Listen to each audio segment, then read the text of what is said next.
course, is meeting number 29 of the House of Commons Standing Committee on International Trade.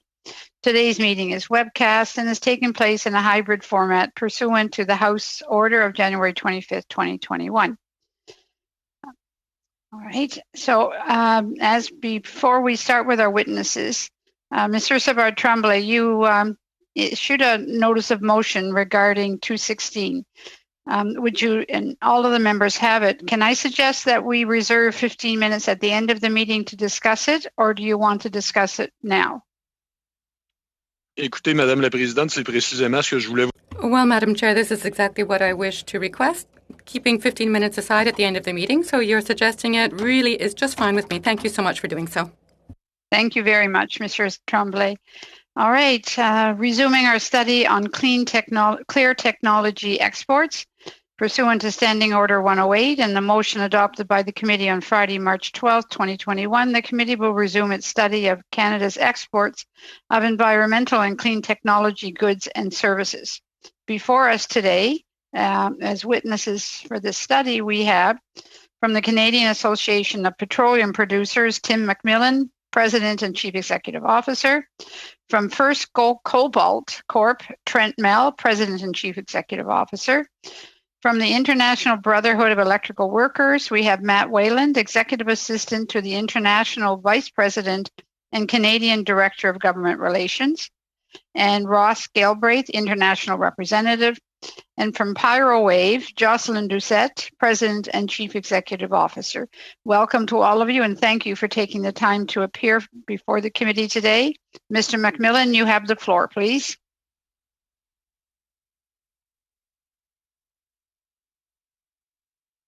Mr. McMillan. Oh, there it is. There apologies, Madam Chair. That's okay. It's technology for all of us. It's my first one today, but I do one at least every day. So thank you for the opportunity to join you on this important discussion that your committee has undertaken. My name is Tim McMillan. I represent the oil and gas producers in Canada. A little bit about our association is we represent both large and small companies that explore, develop, and produce natural gas and oil throughout Canada. Our member companies produce about 80% of both those commodities. With them and our associate members, which are involved in the service side of our business, we generate about $116 billion worth of revenues a year, and we make up the largest component of Canada's exports. I know that today we'll be speaking specifically about technology and clean exports. So I will get into that in a moment, but we believe that responsible oil and gas development driven by technology and innovation is essential to a healthy Canadian economy. Our industry recognizes the importance of delivering reliable, affordable, responsibly produced energy that addresses important social and environmental issues, including climate change. We believe Canada's oil and gas has a critical role to play in an integrated energy system and is part of the global solution needed to tackle climate change. CAP believes Canada is well positioned to become a global supplier of choice. The world energy demand is growing, and we have some of the highest quality reserves in the world. Canada is obviously an environmental leader in general, and we take our ESG responsibilities very seriously. I think when we look at oil and gas producers globally, Canada truly stands out. That when you look at the world's top 10 producers of both those commodities, we are unique. The other 9 would be Saudi Arabia, Iran, Iraq, Nigeria, Venezuela, countries that just don't share our capacity to innovate or drive technologies or implement them on the ground. And that gives us a unique role to play. And I'll speak of that more in the moments ahead. On innovation and technology, we use the number of almost 40% of all clean tech and green tech investments made in Canada are made by the oil and gas industry. We have seen studies recently that say as much as 70% of green and clean innovation spending comes out of the oil and gas sector, but we use a number just a little less than 40. And it's having a great effect. that over the last decade, oil sands, for example, have seen over 20% reduction in greenhouse gases per barrel. And according to IHS CIRA, a research group, they predict that over the next decade, that innovation and technology will continue to drive a further 20 to 25% emissions reductions. And as I noted earlier, other countries that are producing large amounts of energy globally don't have this capacity. I think that Canada has a responsibility to develop these technologies and innovations and ultimately see them adopted globally. And we most certainly are seeing that happen. Other context I think that would be important is if we look at energy demand globally, it is growing. It is growing across the board, every energy source, including oil and gas. We are expecting, according to the International Energy Agency's base case scenario, to get back to record demand for oil and gas as early as 2023 and continue to see both of those commodities growing aggressively out to 2040, the end of their forecast. Gas growing aggressively, oil continuing to grow and at a slower pace. By 2040, International Energy Agency expects just oil and gas will grow to a level of over half of all energy consumption globally, meaning that gas will overtake coal for the first time. Which brings me to the largest single opportunity Canada has to lower global greenhouse gas emissions. That today there are almost 300 coal-fired power plants under development and under construction. And Canada has the lowest emission LNG once our first major LNG facility is completed.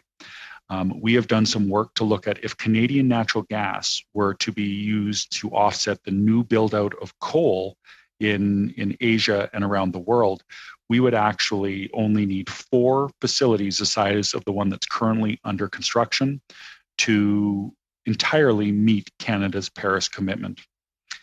We've looked at the numbers another way, that the almost 300 coal-fired power plants under development and construction, if those were offset with Canadian natural gas, the savings of greenhouse gases globally would be more than Canada's entire greenhouse gas emissions today. So we would be net zero if we just took on responsibility of offsetting the current build-out of coal. A couple of the challenges for Canada to meet that objective that I would like to highlight for the committee is one, the ability to recognize those reductions. That in the Paris Agreement, Article 6 was set aside to recognize international offsets. That is the one article of that agreement that has not been finalized. And until it is finalized, the strong efforts for Canada to continue to drive down our emissions per barrel, per gigajoule of gas cannot be recognized. And there's no incentive for Canada, increased incentive to offset those coal-fired power plants. And there's no incentive for China or India or the other countries to get Canadian gas to do their part to offset it as well. A couple of the other areas of challenge that I'd highlight for the committee is things as simple as the infrastructure to get our products to market. That the regulatory system in Canada is viewed by global investors to be challenging. Major pipelines have been canceled, and as we build the LNG facility that's currently under construction, getting the pipeline from the gas developments to the coast is one of the big pieces of infrastructure that's needed, and has been a challenge to this point. I'm very confident it's well positioned and will get built. I would like to highlight the other technologies that are currently coming through the process. That in the recent budget, the carbon capture tax credit, we have 90 days of consultation to ensure that that will be a workable model that can continue to allow Canada to drive down its emissions. I would highlight some serious concern that enhanced oil recovery was specifically excluded from that tax credit. I think that should be reversed if we want to ultimately reach the objective we're all looking for. Some of the funding around IISD funding to enable infrastructure to be built is going to be very positive. And ultimately, maybe the last message I would leave with the committee before I conclude, and would be happy to take questions at the conclusion, is that Canada needs to be competitive. We need to be attracting investment in our energy resource development if we want to develop the technologies that are used here and ultimately exported around the world. And over the last 5 and 6 years, we have seen a decrease in capital investment in the energy sector in Canada from over 80 billion to this year about 27 billion. So a substantial decrease. I think there's a lot of room for growth, a lot of opportunity, and I look forward to your questions about how we can contribute into the future. Thank you, Madam Chair. Thank you very much, Mr. McMillan. On to First Cobalt. Mr. Mell, please.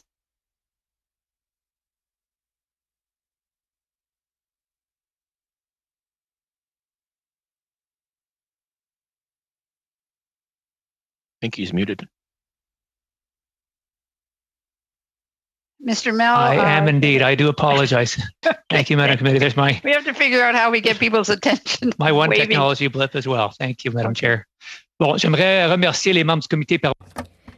I wish to thank the members of the committee for their study on the export of environmental and clean tech goods and services from Canada.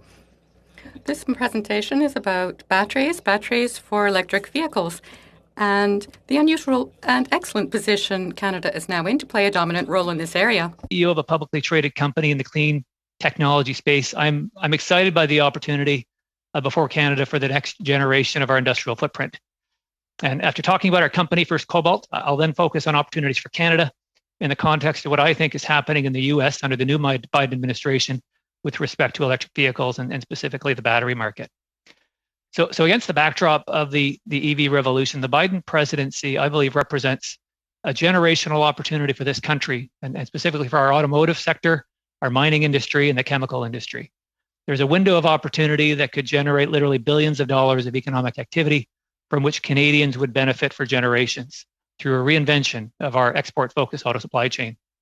The clean tech has come of age, and policymakers in this country have an opportunity to seize the moment as Canada is really uniquely positioned to play a leading role, not just vis-a-vis the US, but in the world. But an important caveat that I want to underline to the statement is that massive investments are already being made around the world today. So I see already a gradual erosion of the competitive advantage that we have before us. And I think it's important that we look to making some bold decisions right now. So first, a little bit about First Cobalt. We're a Canadian headquartered, Canadian-led cobalt company. We own the only permitted primary cobalt refinery on the continent. And we're currently in the process of recommissioning and expanding a refinery in Northern Ontario. Initially, we're going to produce 25,000 tons of cobalt sulfate per year. That's product that goes into electric vehicle batteries. And then thereafter, we're looking to expand it even further to process material from the growing battery recycling market. So our initial production equates to about 5% of the global market for cobalt and 100% of what the, I guess, of production here on the continent. In contrast, 80% of supply today is coming from China, with about 14% out of Europe, and there's no production in the US. So we also have an exploration project in Idaho, and we've got exploration land also in Northern Ontario, 50 past producing mines in what's called the Cobalt Camp. So our team is led by Canadians. We've got more than 250 years of combined expertise in our startup with both mining and in the refining industry. December of last year, we were the grateful recipients of $10 million in public funding to support what is an $80 million investment to restart our refinery. $5 million of that was from the Government of Canada in the form of a loan, and $5 million was provided by the Government of Ontario in the form of a grant. And this funding, it was a small part of the 80, but it was an important catalyst. It enabled us to go out and raise additional capital and accelerate our strategic plans to play a role in the transformation of our supply chain. And cobalt, notably, is one of 35 elements identified by the U.S. Department of Interior as a critical mineral. And a critical mineral are those that are deemed essential to economic and national security in the U.S., and the supply chain of which is vulnerable to disruption. So upon its election, President Biden announced a 100-day review of the critical mineral supply chain to determine how the U.S. government can reduce their vulnerability to these disruptions. All of the cobalt in American electric vehicles today is imported, and so First Cobalt is an important part of that solution starting as early as next year. Canadian government support for a transformation of our auto supply chain more generally is going to give our industry an edge, broadly defined, not just electric vehicle automotive companies, but the chemical sector and the mining sector. It'll give us an edge in the rapidly growing interconnected market. And countries around the world are competing today for about $300 billion US of investments in the EV supply chain. And I would really want to underline the most expensive piece of an electric vehicle is the battery. And that's made up of raw materials and almost all of which we have right here in Canada. So I want to turn to the Biden presidency, if I may, and my view of what I guess see as the golden opportunity for us and our own EV ambitions. So against the backdrop of growing EV adoption rates around the world, the new president, I think, presents an opportunity for the private sector, not just in the US, but also here, to work with governments. The most significant initiatives over the next 4 years of this administration may well be policies addressing climate change, because in order for the US to meet its Paris ambitions, aggressive actions are going to be required to influence industrial and consumer behaviors in the way we live our lives. We believe the president's commitment to install up to 500,000 EV charging stations is sending a very clear message that the administration is going to support that transition to EVs. They also plan to increase incentives and tax breaks for EV purchases. And shortly after the inauguration, President Biden reiterated a campaign commitment that they're going to transition their government fleet to zero-emission vehicles. So all these developments in Washington present a really interesting opportunity for Canada as the neighbors to the north. We have the industrial footprint, we have the raw materials, we have the engineering talent. We can play an important role and be a major player in the global EV supply battery chain, particularly the largest consumer market in the world, just south of our border. So President Biden's $2 trillion clean energy plan includes sweeping proposals that are designed to create economic opportunities while also tackling climate change, notably addressing the biggest source of emissions, one of the biggest internal combustion engines. And EVs represent a mega trend, and I want to underline that's a buzzword, but it's an important one for our industry. It's a mega trend that's going to forever change the way we get around. Electric vehicle revolution has been described as an arms race, and I think it's well known that North Americans are lagging behind. We lag behind Asia, and now we lag behind Europe. But make no mistake, change is coming here as well, and it's coming pretty quickly. President Biden's focus on climate change, the flurry of EV-related investment announcements, it's like pouring rocket fuel on a market that's already one of the most consequential trends that we're faced with today. The number of EV models available in the US market last year was only 16. This year, it's going to more than double to 39. By 2025, there's going to be 120 different models available. So that's the sign that change is coming.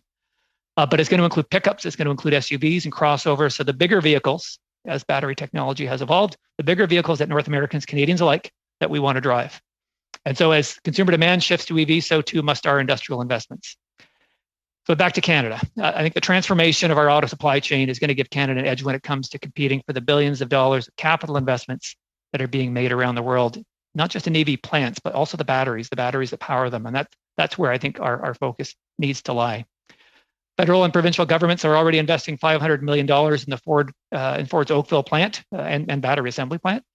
GM, meanwhile, is putting $1 billion to their CAMI plant in Ingersoll to produce commercial EVs. And these type of investments, they create enormous opportunities.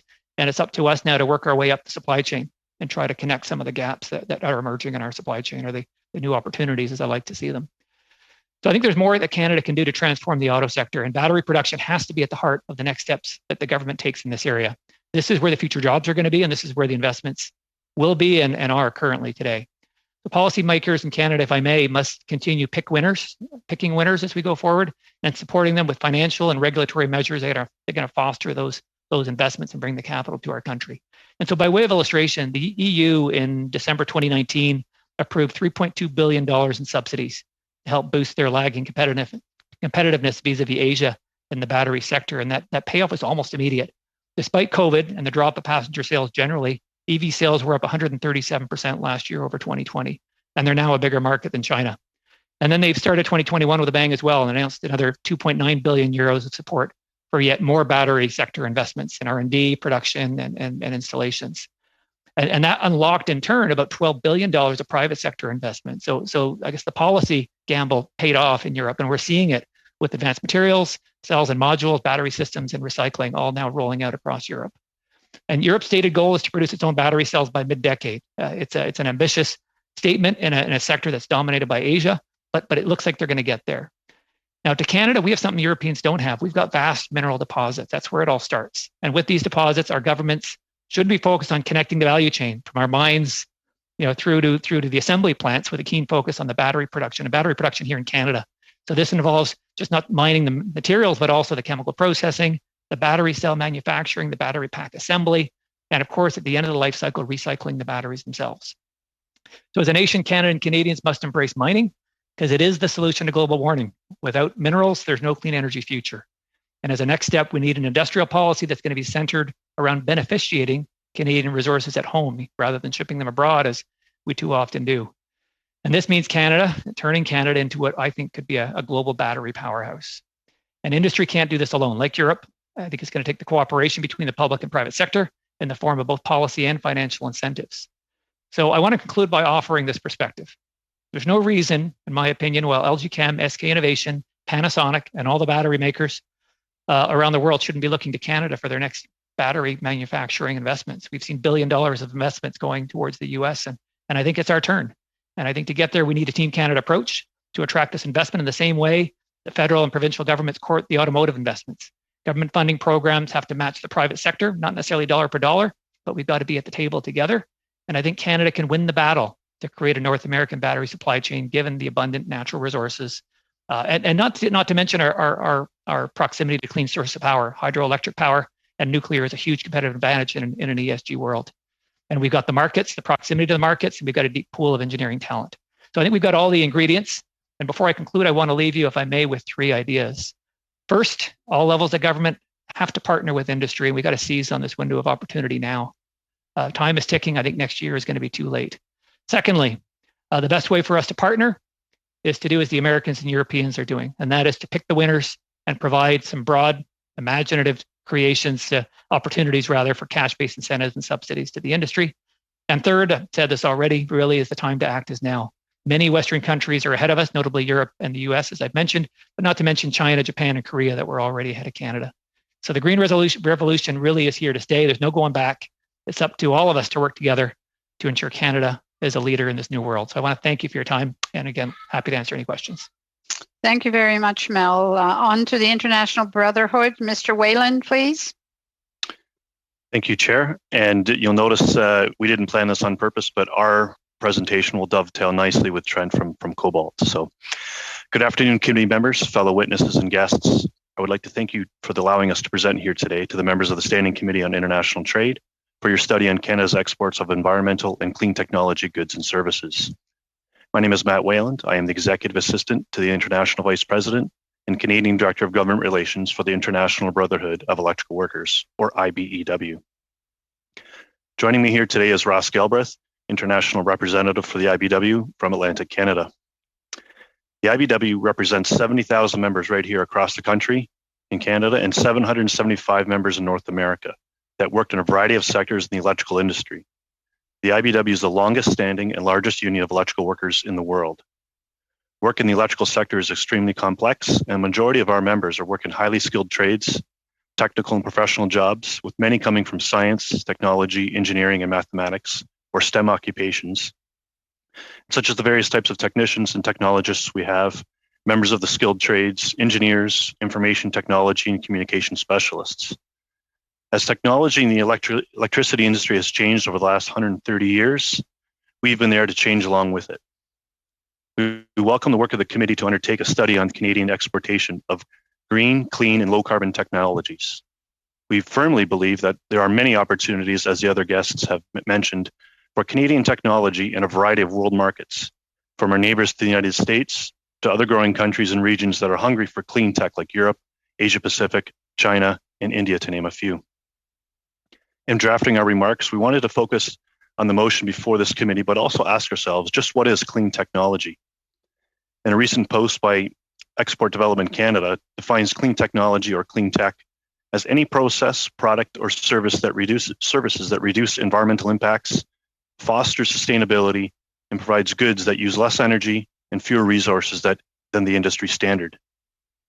The article goes on to quantify the growth of the clean tech sector. Clean tech exports have been increasing at a compound annual rate of 4% since 2008. By 2015, that value had reached 1.2 trillion yearly and is now projected at over 2.5 trillion. Growth in the sector will only accelerate, as the other witnesses have already explained. The simple fact that the world has recognized the existential threat posed by climate change, clean tech is becoming an essential component of all sectors of the world economy, not just here in Canada. Although there are significant export opportunities in the clean tech sector in industrial and extractive processes, transportation, recycling, energy efficiency, water management, and agriculture, Our presentation will focus on our area of expertise, which is electricity. We all know the foundation of a modern society is built on access to safe, reliable, and high-quality electricity. It heats and lights our homes, powers our communication, entertainment, the many Zoom meetings we've been on over the last year and a bit. It enables information technology and increasingly will be relied upon for transportation. Accordingly, there's a high demand around the globe for cleaner electricity generation, energy storage solutions and capacity, better utilization of our electrical grid to ensure efficient use, and reliable delivery to the end consumer. In the interest of time, we're going to focus our comments of electricity generation and smart grid development, which includes energy storage. We are a world leader in clean generation, with 80% of Canada's electricity coming from low carbon sources, such as hydro, nuclear, wind, and solar. We have pioneered commercial-sized carbon capture and storage technology in Saskatchewan at Boundary Dam 3 for use in the thermal generation sector. These existing investments and our expertise in this area lead to a massive opportunity to export Canadian-produced clean electricity to our friends in the United States. And Canada-designed and manufactured generating equipment can be exported right around the world. An especially important opportunity exists within the well-established and respected Canadian nuclear industry. There is a global demand for large amounts of low-carbon base-load energy as a foundation to intermittent renewable forms of generation, and for the cogeneration of hydrogen gas through high-temperature steam electrolysis. Not only is Canada an established leader with the CANDU nuclear reactor design, but we are also the forefront of the development of the next generation of small modular reactors, or SMRs, as recognized by the recently announced Canadian SMR roadmap. These reactors will be built in centralized manufacturing facilities and then transported as modules to their site location and built on site, rather than being built from the ground up. This represents a huge global market to the country that can build and operate the first of a kind demonstration units. Not only can SMRs be mass produced in Canada and then exported around the world, but low carbon energy produced by Canadian-based SMRs can be used within Canada as we continue to decarbonize our power grid and electrify our transportation sector. There's also the opportunity to export the final product of this technology with the sale of surplus power generated here in Canada to the United States. Moving on to storage and grid management, you might be interested to know that North American power grid is the largest interconnected machine on Earth. And as complex as our current power grid is, the grid of the future will be very different than you and I know today, and even more complex in order to meet the changing customer demands and needs.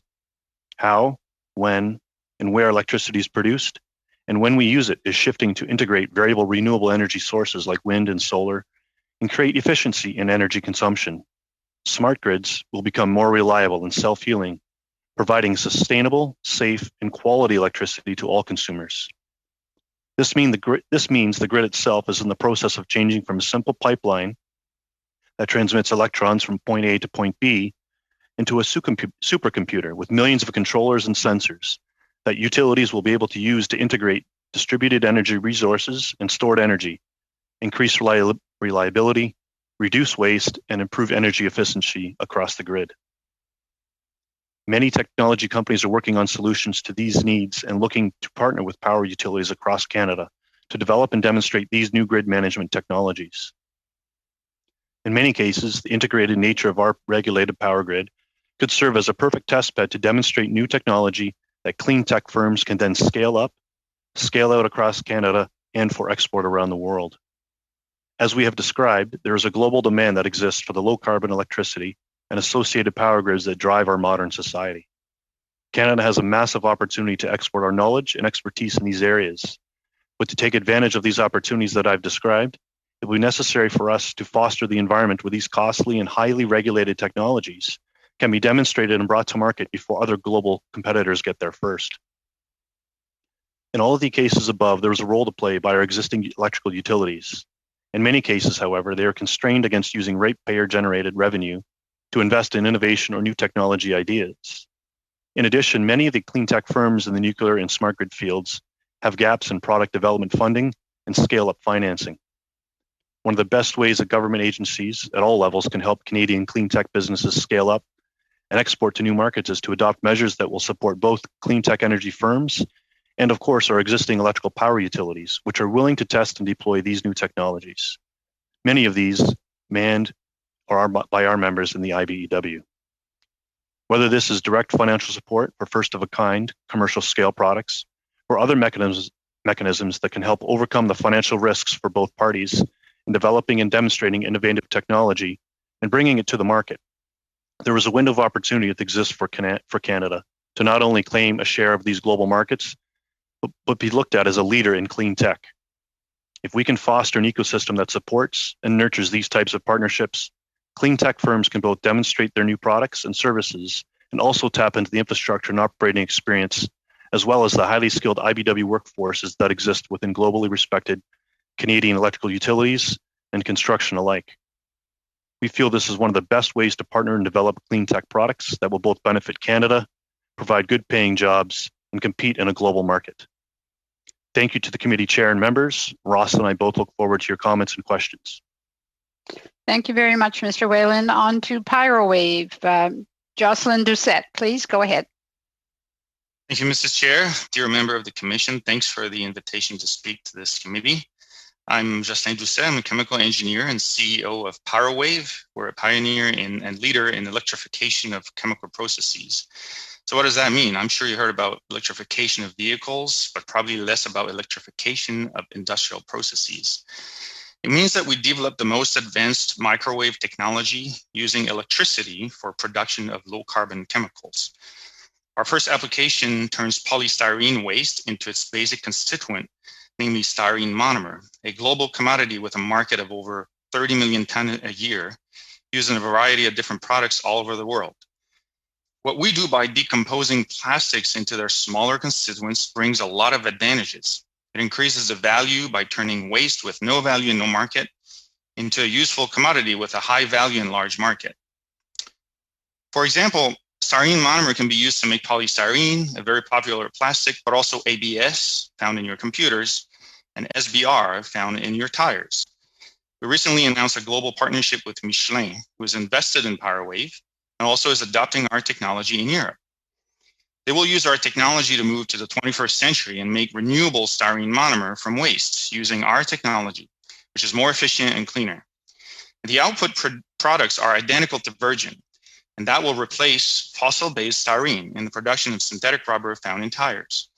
All that with the objective to turn 40% sustainable by 2030 and 100% sustainable by 2050. We have also multiple projects starting in Asia and certainly represents a huge opportunity for us. And it also demonstrates worldwide demand for Canadian clean technologies. Le Canada est un chef de file dans le développement des technologies. Canada is a leading developer of clean technologies. I myself co-founded a company 10 years ago to serve what we now call the plastics circular economy.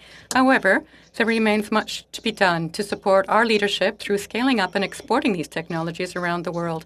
Having walked the path myself, I'm aware that my experience is unique, yet I'd like to share my view of the gaps that we need to attend to if Canada chooses to increase its clean technology exports as part of its rebuilding its economy and its future post-COVID-19.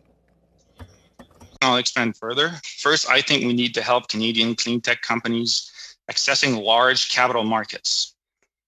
Then we need to adopt carbon pricing to truly differentiate low carbon solutions from fossil-based solutions. And third, we need to adopt policies and trade rules that will further enforce the carbon differentiation of Canadian clean technologies and create demand for them abroad. So regarding investment opportunities, I think Canada already has an impressive portfolio of clean technologies made possible due to great programs like Sustainable Development Technology Canada, from which we receive very early support. But past the demonstration stage comes commercialization, which requires massive amount of capital and access to various investment networks. In order for Canadian companies to export and win on global markets, it's essential to secure financial strength. For that, I invite the government to develop programs to invest in clean tech and stimulate, but also to attract investments and key players into Canadian innovation and ecosystem. In Europe, for example, clean tech companies have strong support from the EU through grants and various mechanisms of financing that attracts private investments.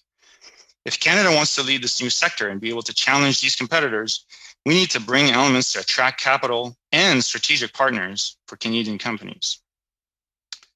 So regarding carbon pricing, I think another element is putting in place what I call a level playing field so that low carbon clean tech can truly exhibit their differentiation element at the financial level. For example, in 2015, the IMF issued a report in which they quantified the total subsidies to the fossil fuel industry. Their methodology was reporting what they call post-tax subsidies. These subsidies include pre-tax subsidies, which occurs when people and businesses pay less than it costs to supply the energy. To that are added other amounts reflecting damages to the environment and health caused by the use of that energy. In other words, it represents the value that is destroyed or not captured by using this form of energy. In their study, when we divide the total amount of subsidies by the amount of global emissions, we obtain a price of about $150 per ton. So if I use the power wave as an example, the difference in carbon emissions between fossil and recycled styrene monomer is basically anywhere between 2 to 4 tons of CO2 per ton of styrene. In other words, by switching to recycled styrene, we reduce emissions by 2 or 4 tons of CO2 per ton. So by applying such a carbon pricing, switching from fossil to recycled would create a cost differentiation of anywhere between $300 and $600 per ton. So when you're a global packaging company and you buy 100,000 ton a year of styrene, that means you have savings anywhere between $30 and $60 million a year, just switching from fossil to recycle. The low carbon differentiation element is therefore captured in the financials and justifies a switch to low carbon products, and therefore helps accelerating adoption of clean technologies. So an important point here is that I don't think the carbon price should be used to finance clean tech, because otherwise it would mean that you need fossil fuels to power clean technologies, and therefore we're doing all this for nothing. No, I think the carbon pricing is a mechanism by which clean tech can reflect their true differentiation at the financial level and drive corporate decision towards low carbon solutions. In other words, carbon pricing shows how much value is destroyed by not changing to low carbon solutions. My third point is related to policies and tariffs. Policies and tariffs can help Canadian clean technologies deploy internationally. Governments can use tariffs to benefit specific industries, and it's common to see tariffs being applied when importing countries feel that some industries are unfairly subsidized. So if we recognize that fossil-based products are subsidized, and because their price does not represent the true cost of the good, we can make an argument that importing such goods creates an unfair advantage against products made with low-carbon technologies. This concept is called carbon border tax, and it's discussed right now in Europe and the US. It basically imposes additional costs on high carbon imports that come from countries with inadequate climate rules. At the same time, suppliers at home can get a carbon-related rebate to help boost their exports. I believe such policies like tariffs and minimum recycled contents, for example, could help companies currently using clean technologies or developing clean technologies by creating opportunities for them abroad and here. So in conclusion, my vision of the problem is colored by the experience we had navigating the ecosystem of clean technology and its positive impacts on our economic growth and job creation. Clean technologies are progress. They represent the evolution of century-old technologies. They're what the high-speed train is to the good old steam train. Who wouldn't say yes to a high-speed train today? While we have seen tremendous progress in electronics, transportation, computers, and software, there's a lot to do with industrial manufacturing that accounts for 45% of global emissions. As I said, we need to help clean technologies accessing large capital market. We need to adopt carbon pricing, and we need to adopt policies and trade rules that will further enforce the carbon differentiation of Canadian clean technologies here and abroad. This will create the basis of a strong, sustainable economy by creating high-quality jobs here and retaining long-term value. We've seen how rapidly this government invested in solving large problems like COVID-19. Canada can certainly support the delivery of clean technologies around the world and lead this new clean economy. So thanks for your time, and we'll be looking forward to questions. Thank you very much, Mr. Doucette. On to questions from the members. Mr. Hoback for 6 minutes, please.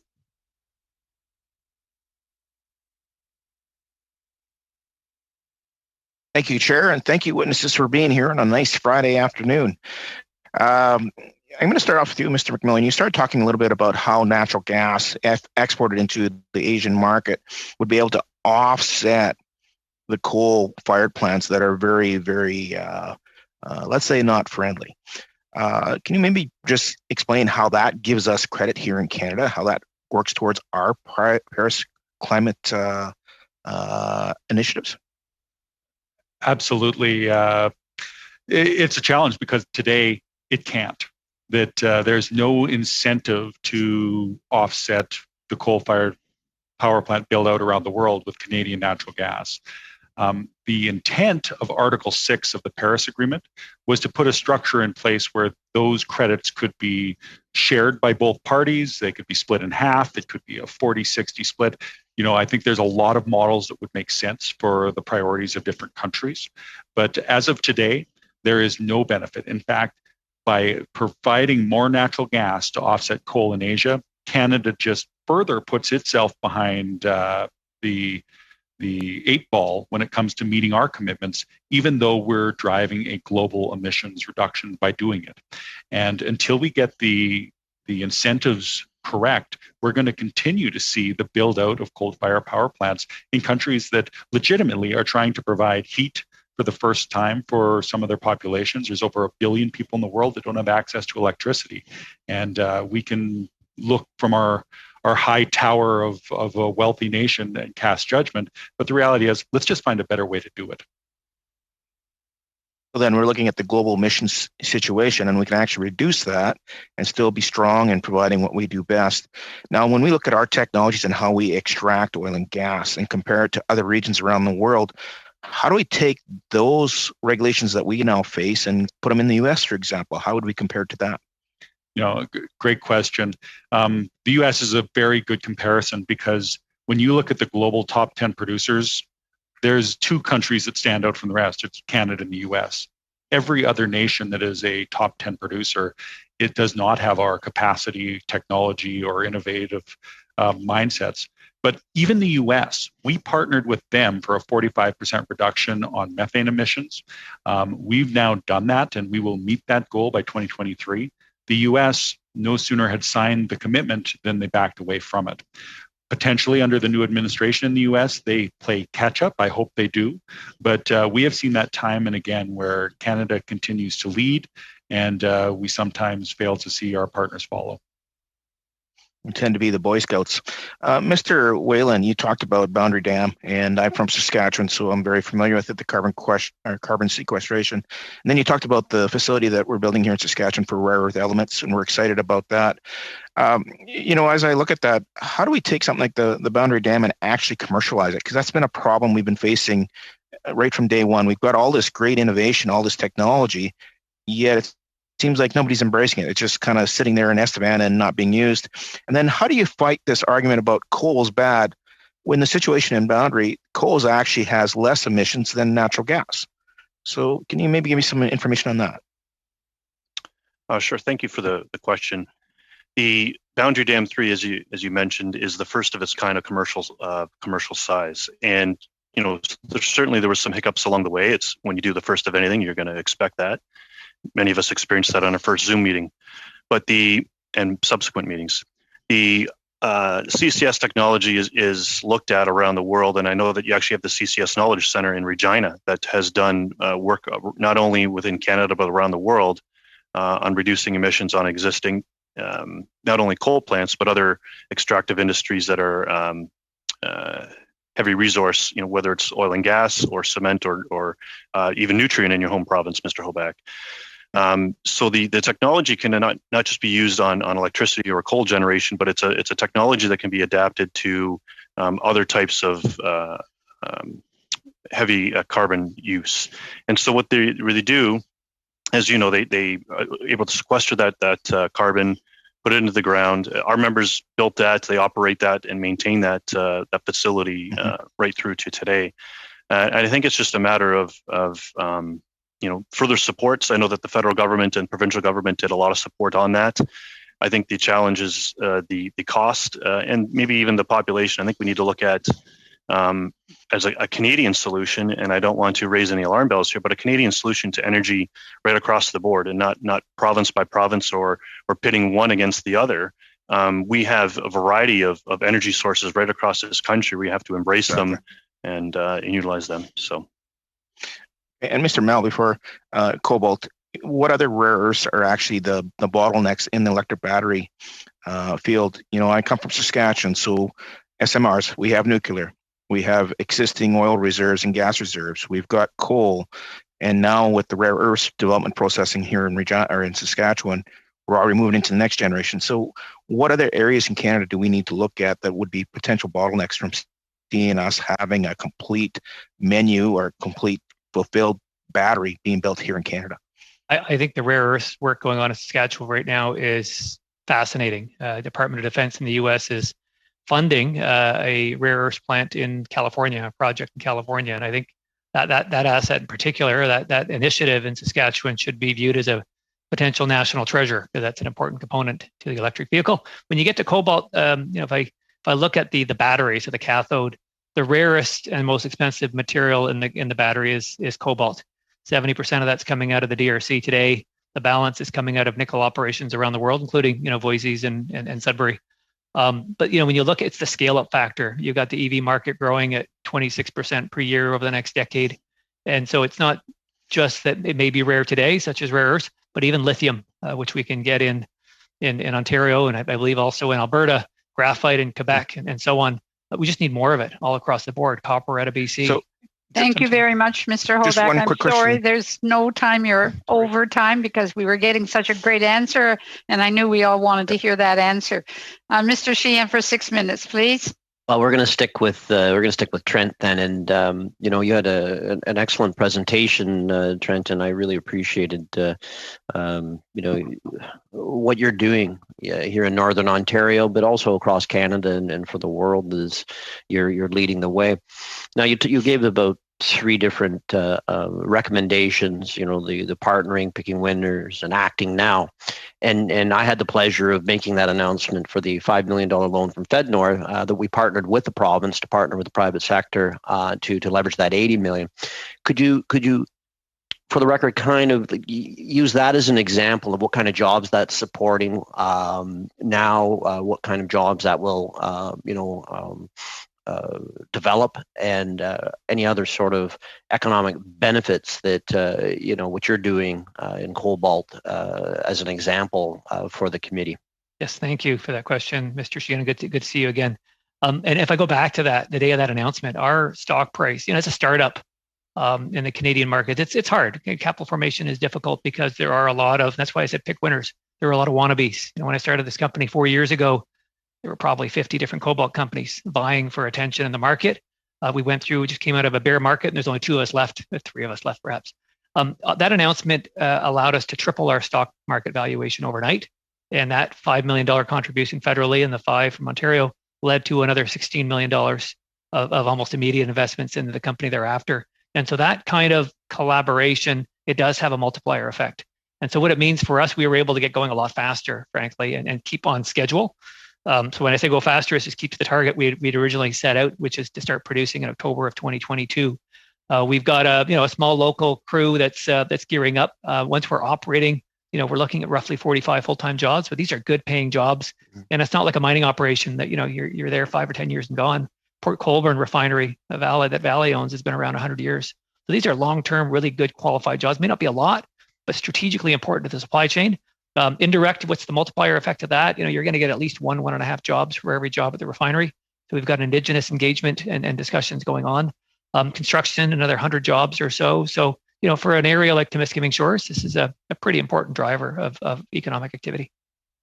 Well, I appreciate that very much. And those kind of jobs, the talent, is it challenging finding the workers to fill those kind of jobs in the green clean tech industry? And I'm going to go to Trent, and then of course I'm going to go to Matt afterwards with some questions about the trades and being able to work in the clean tech field. So I'm going to start with you first, Trent, and then I'm going to go to Matt with some questions about the talent necessary and needed. Okay, thank you, and I'll be brief. The answer really is no.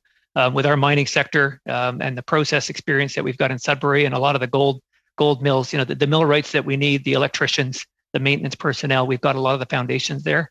Now we're talking about a chemical process, and we're building to spec, right? We're building for a GM battery or Tesla battery. And so understanding the flow sheet and getting that right is important. So there are some important hydrometallurgical skill sets, but fortunately with our long history of mining and processing, the pool is there for us.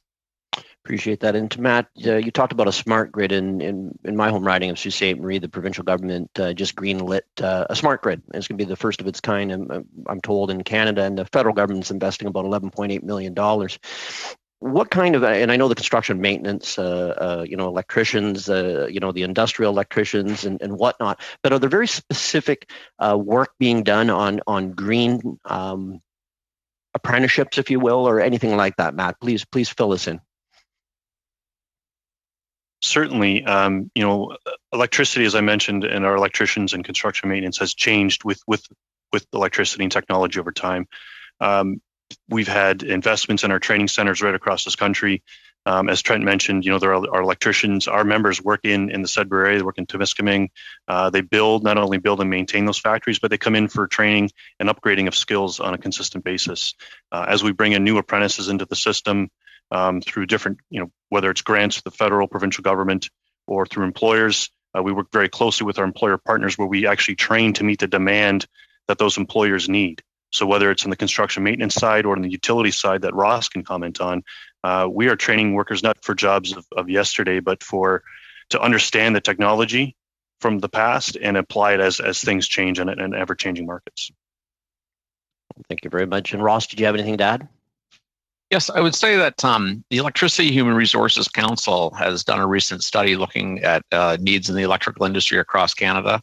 And one area of concern is that many people will be retiring from these types of occupations in the coming years. So whether it's power line technicians, line workers that are currently in the industry, or other technical occupations, whether those are electrical instrumentation control technicians, power system technicians, information technology. I think that when we look at the future, there's going to be an increased competition for these types of jobs. And so it won't just be the electrical industry competing for these people, but all sorts of high-tech industry, which is the direction we're headed in. So I think that, an area of concern and an area for opportunities to increase the support for people that want to enter these occupations, that want to complete, not only skilled trades, but also digital technology, other types of technology, and also to ensure that these occupations are open to, all people of Canada, whether they are, no matter what gender they are, or whether they're new Canadians or immigrants to this country. Thank you very much. And I believe, Judy, how much more time did I have? I think I'm on mute. I'll take advantage of this. But back to Trent. You talked about, and we talked about the financial part, but you said specific policies. Is there one policy in general that you think that would really move the yardsticks? If you had the ability to enact a policy, what would it be, Trent? I suppose the funding. I mean, you could tie in. When I originally saw it on this joint program, we were looking at a loan guarantee, and as a taxpayer, I said I don't need a handout. Happy to pay it back. But, there wasn't an envelope, there wasn't a practice, there wasn't. The hardest thing for me was, where do I go in the government? Everybody thought it was a great idea. How do you get there? But that really ties to finance. I guess it really is the permitting regime. It just takes so long to permit anything in Canada. It just feels like you're almost. I don't want to be controversial. Almost like you're guilty until proven innocent. And we all have the best of intentions. And I think we've been very fortunate, I will say, with the province of Ontario, that's really fast-tracked our project and dedicated us to their one-window process. But with 20 years of experience in permitting, and it's not just Canada, that's always the big hurdle when you got to wait a whole year before you can get your permits and even get going when the world is changing around you. Thank you very much. Thank you very much. On to Mr. Sabad Tremblay for 6 minutes, please. Bonjour, merci. Alors, Hello and thank you. Thank you, Madam Chair. I would like to thank our witnesses of the day for their presentations. I have a question for Mr. Doucet from Pyrowave. And by the way, I would like to mention that my colleague de Bellefeuille, who is your MP, says hello and is very proud of your success in his riding. We do know that you have a number of partnerships and are applauded for that, so that you are one link in a chain that's leading to innovation in plastics. You have a partnership with Michelin. Recently, some Japanese specialists came to visit you, if I'm right on that. So all that looks pretty good. Now, we're aware of our national hope to eventually bring down the use of plastics. So could exporting your product help? Thank you for your question.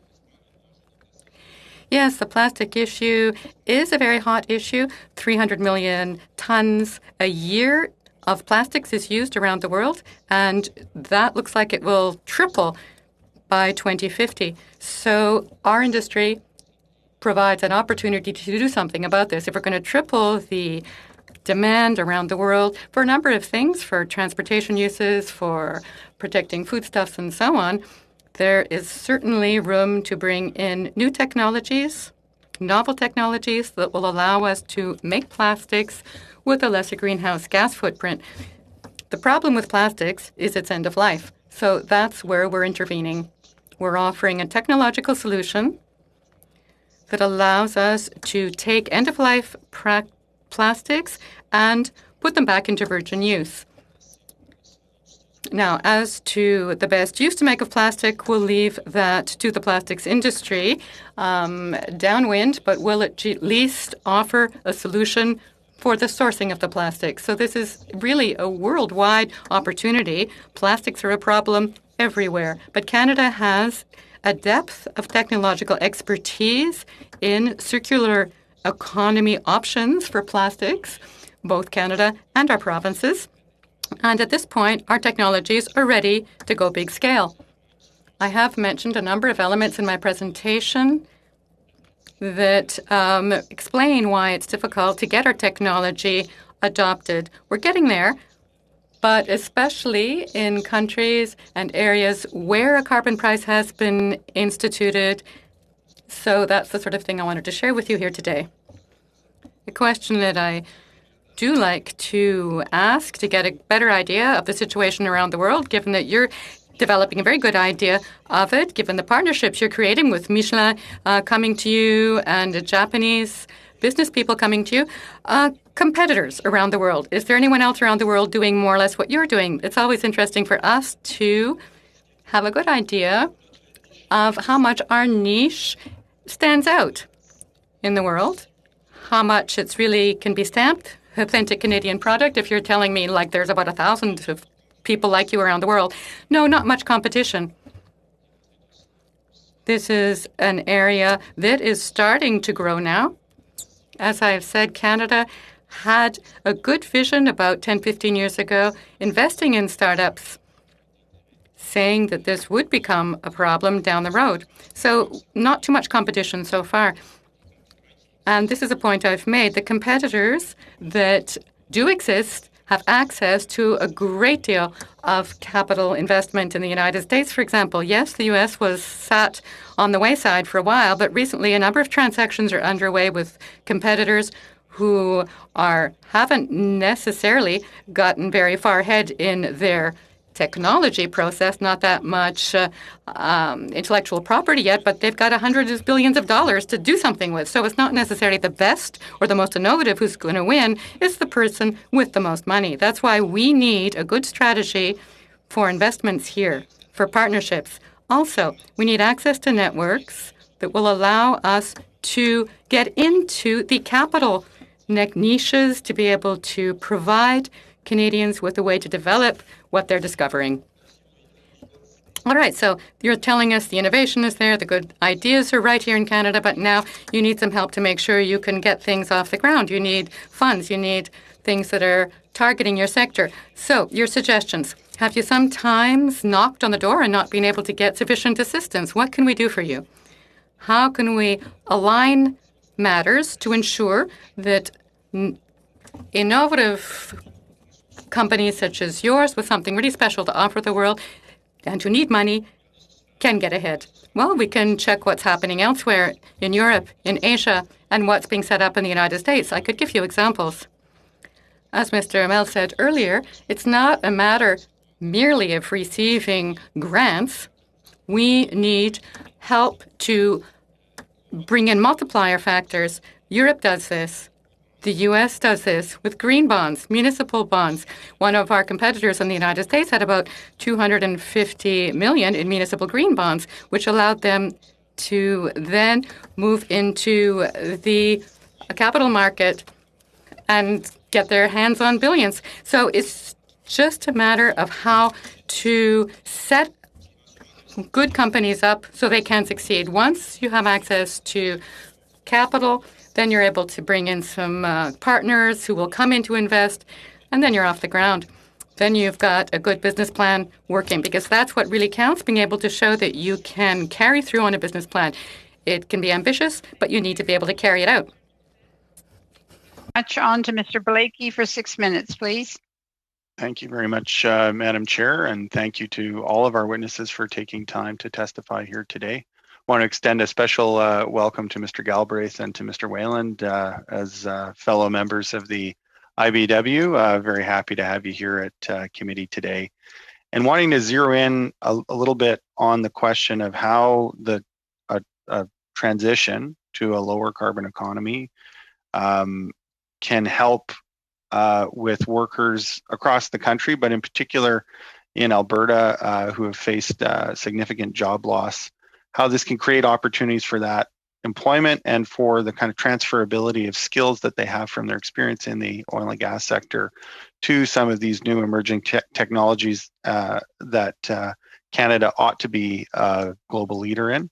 And so I wonder if you could talk a little bit about, from a worker's perspective, what investing in these clean technologies can look like and the kinds of employment opportunities that can afford for those workers. Thank you, Mr. Blakely, for the question. Certainly, that is, I think, needs to be first and foremost is looking at, a transition, a just transition, and as technology changes, as we look at different sources of generation and decarbonizing, we need to make sure that workers aren't left behind, and that is certainly near and dear to the heart of the IBW and many of the other trade unions. But it's around training and making sure that the conversations are happening now. Instead of an afterthought. I was part of the Just Transition Task Force on coal communities and for coal workers, and that transition happened in some places, like you mentioned, Alberta, almost overnight from changing from coal generation to natural gas. And before the task force basically almost started, workers were being handed layoff slips that have been in the industry for a long time. And these are generations of workers, that relied on a stable job, whether it's in the coal sector, oil and gas sector. So we need, as a country, to have those conversations, making sure that there's supports there for them. If they're close to retirement, can we bridge them to retirement? If they are, my age or younger, how do we make sure they get the training that is needed in order to get them into these, the changing sector, whether, like you said, clean technology. Certainly within the building trades and the IBW, we have the training centers to bring these workers in. And outside of that, we train workers that are non-union as well to ensure that they meet the highest standards for the industry and meet, as I said before, the demand of what the contractors need or what the clients need. As technology changes, we have to stay up to date and make sure that we're competitive so that our members and workers in the industry have the opportunity to stay up with that technology and receive the first and foremost training to be on the cutting edge and making sure that we're leading the pack and not following behind. So supports for workers, whether it's at the community level, but federal and provincial level, I think really is key to making sure that they're not left behind and wondering what happened to them, and now their families are suffering, those communities are suffering. We need to have a proactive approach to this, and really a Canadian approach to make sure that everyone has an opportunity at these technology jobs in the clean tech sector.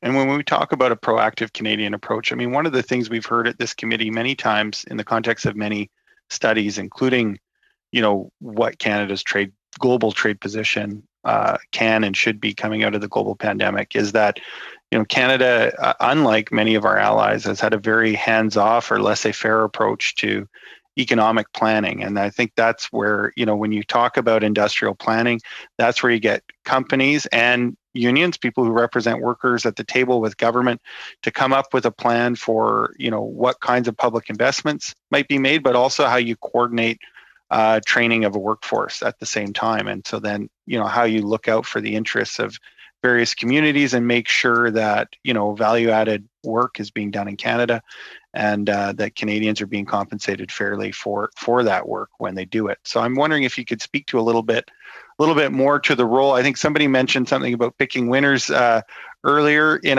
a positive way. Often that's used as a pejorative term, but I think really what's at the heart of the matter there is good industrial planning. I wonder if you could speak to the importance of that as the world economy is in transition. Certainly. And you did mention, the question came before for Mr. Mell regarding, do you have the workforce to be able to do the mining for cobalt? Tim McMillan at CAP, they're still going to need oil and gas workers.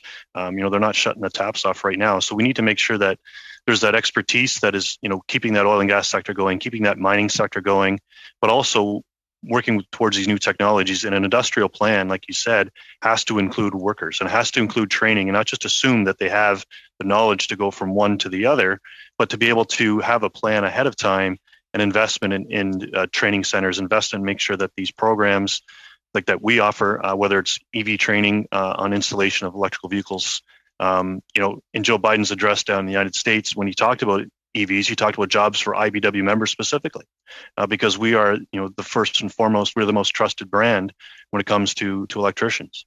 But it's going to those known commodities such as us and others that are able to provide a workforce, upskill that workforce, and make sure that when upstarts need workers that are skilled to whether it's going to build something or build and maintain it or operate it, that we have it there and they're not waiting to go, well, no, we built it, where are the workers? Thank you very much, Mr. Blakey. Welcome to our committee. Ms. Stubbs for 5 minutes.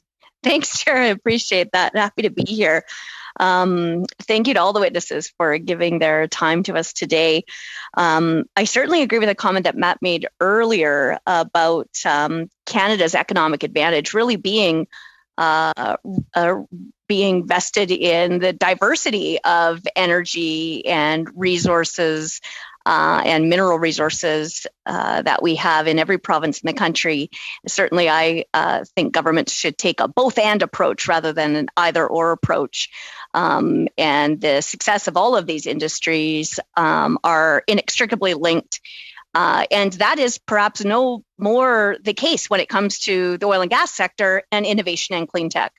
So, Tim McMillan, I just wonder, first of all, if you want to sort of set the facts straight in terms of when it comes to subsidies, so-called subsidies to the oil and gas sector in the Canadian context, and then also maybe expand on the reality, which is that, of course, among private sector investors in Canada, annually, consistently, the biggest investors are oil and gas, oil sands, and pipeline companies in Canada. And so, therefore, this is an inextricably linked ambition and aspiration. Certainly, and thank you for the question. So starting with the subsidies question, that is one that over the last several years, I think there has been a lot of good work done on, and there's been a lot of very questionable work done as well. We have seen a large aggregation of related and unrelated costs grouped together, and then that would be called a subsidy. I think there is very legitimate fossil fuel subsidies in countries where they're subsidizing consumption. Venezuela, for example, gasoline is subsidized by the government for their citizens. In Canada, traditionally, we have contributed about $16 to $20 billion a year to all levels of government. And the arguments in Canada have ranged from the taxation policy, the royalty policy. I've even seen studies that calculate the cost of road building and maintenance as a subsidy for the energy industry. So historically, we have a very strong track record.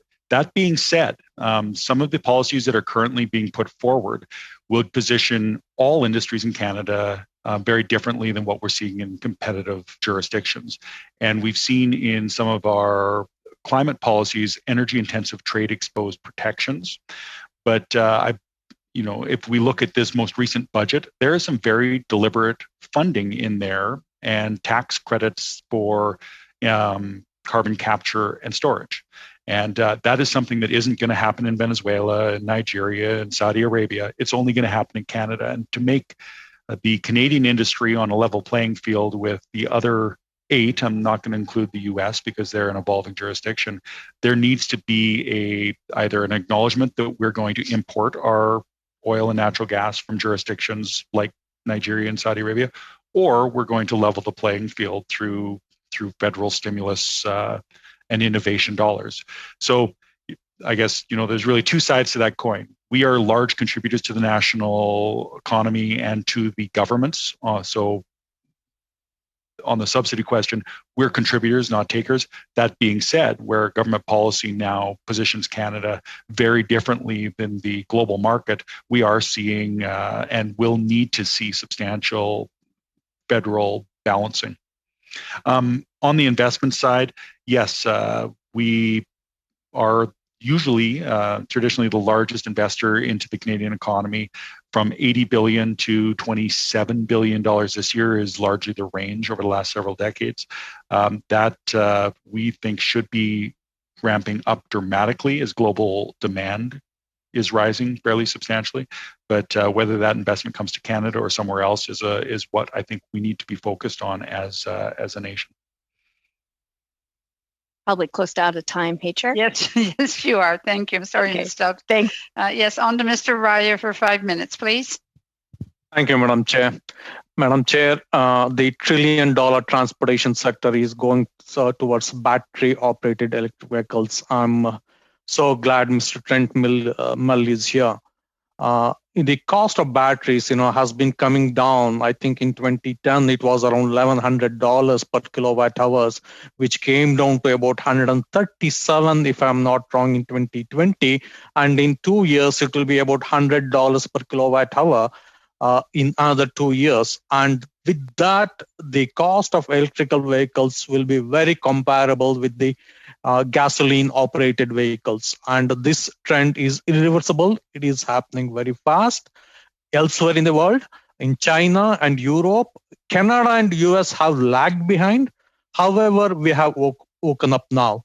Madam Chair, you may not know that US Department of Commerce held a closed-door meeting of miners and battery manufacturers about 6 or 8 weeks back to discuss ways to boost Canadian production of EV materials. I hope Mr. Trent Mill was part of this very critical meeting. And it's also a national security issue. Madam Chair, about 13 of the 35 minerals deemed critical for national defense is in Canada. 13 of 35 critical minerals. So recently, Canada and US, we have agreed to strengthen the joint action plan on critical mineral collaboration. And in the budget, we have invested to create a critical battery mineral center of excellence at Natural Resources Canada. And we have also funded for the development, research and development of mineral processing and refining expertise. Mr. Mel, I'm so glad that you're here. I know cobalt is very important for batteries. I know a lot of research and innovation is going in batteries to eliminate cobalt because of the high cost of the lithium-ion batteries. Without cobalt is being tried, developed, and of course the solid-state batteries are coming in. Even with all that, we know that cobalt is a critical element. 70% of the cobalt is manufactured in Congo, and we need the North American producers like the First Cobalt, who are the only continents, refiners, to be very active. Mr. Mel, I completely agree with you on the need for partnering with the industry, picking the winners and acting now. For some time, have been calling for a very comprehensive strategy so that we can look at mineral development, to technologies development, to manufacturing of batteries, everything as a pan-Canadian approach.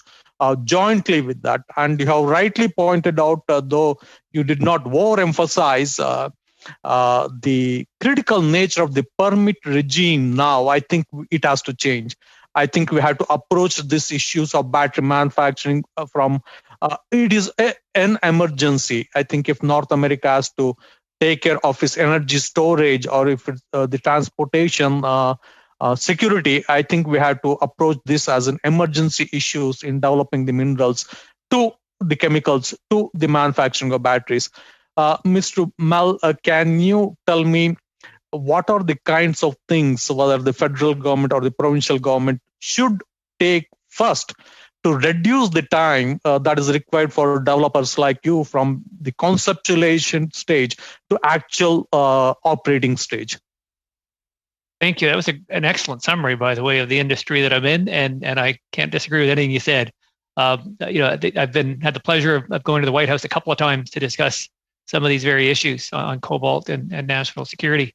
What I find fascinating here, by way of an opportunity, is we have an auto industry, we have a mining industry. Now, this midsection that we're talking about, the chemical processing, and it's not just the chemical processing that we're in; it's then the beneficiation of those chemicals into a precursor and into a cathode before it gets into the cell. These billion-dollar investments, $2.5 billion for SK in Georgia, 2.3 with GM and LG in Tennessee. That's still at the assembly level, right? They're building cells, they're building battery packs. So the window is still there for us.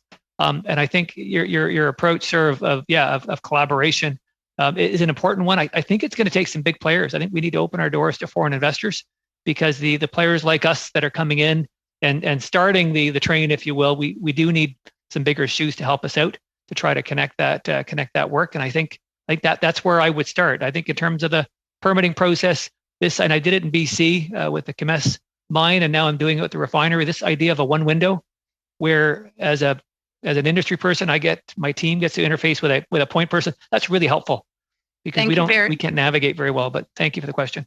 Thank you very much, Mr. On to, for 2.5 minutes, Mr. Savard-Tremblay, please. Oui, merci. Yes, thank you, Madam Chair. Mr. Wayland, you touched on perhaps missing the boat when it comes to the energy shift underway around the world and that's required. And how could we avoid missing the boat? How can we take advantage of the opportunities on the horizon? I'm going to pass it over to my colleague, Mr. Galbraith. Thank you. I think that an important thing is to be first to market with a lot of these technologies.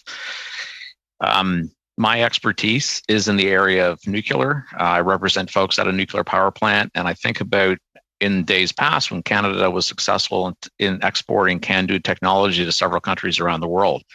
But there's other competing technologies. And I think that right now with the development in small modular reactors, the countries that can first develop some of this technology, demonstrate it and put it in use, and sell it, it'll become the standard. And so I think there's opportunities for 2 or 3, 4 or 5 different designs, for different purposes. One might be on-grid electrification. One might be for remote use, for example, in the Canadian Arctic or in other areas of the world. I think that we are perfectly positioned because the Canadian Nuclear Safety Commission has already developed the regulatory regime that allows this type of development. We have sites in Canada, in New Brunswick and Ontario, and the Chalk River National Laboratories that are prepared to demonstrate this technology. And I think that when we build the first of the kinds, I think that Canada's reputation in the nuclear industry will allow us to sell this. And once the whole idea with these small modular reactors is that they will be part of a fleet. So you won't just build like a single reactor. The idea is you manufacture them here, and you'll be able to sell 40 or 50 or 100 of them. And that's what really makes the economics work. I think the people that can get to the market first, demonstrate it, and sell it, it is an enormous opportunity. But if Russia or other countries around the world get there first and their technology becomes the prevalent one, we will lose that opportunity. Thank you. Merci pour votre On to réponse. I'm sorry, there's no more time. Mr. Blakey for 2.5 minutes, please. Thank you very much. Mr. Mel, I just wanted to follow up with you. We've talked a little bit about what industrial planning might look like. And for your industry, I'm wondering what you think, if there's going to be a plan for, the manufacture of EV batteries in Canada. We want to make sure that we're not just doing the mining here, but that we're doing value-added work in Canada.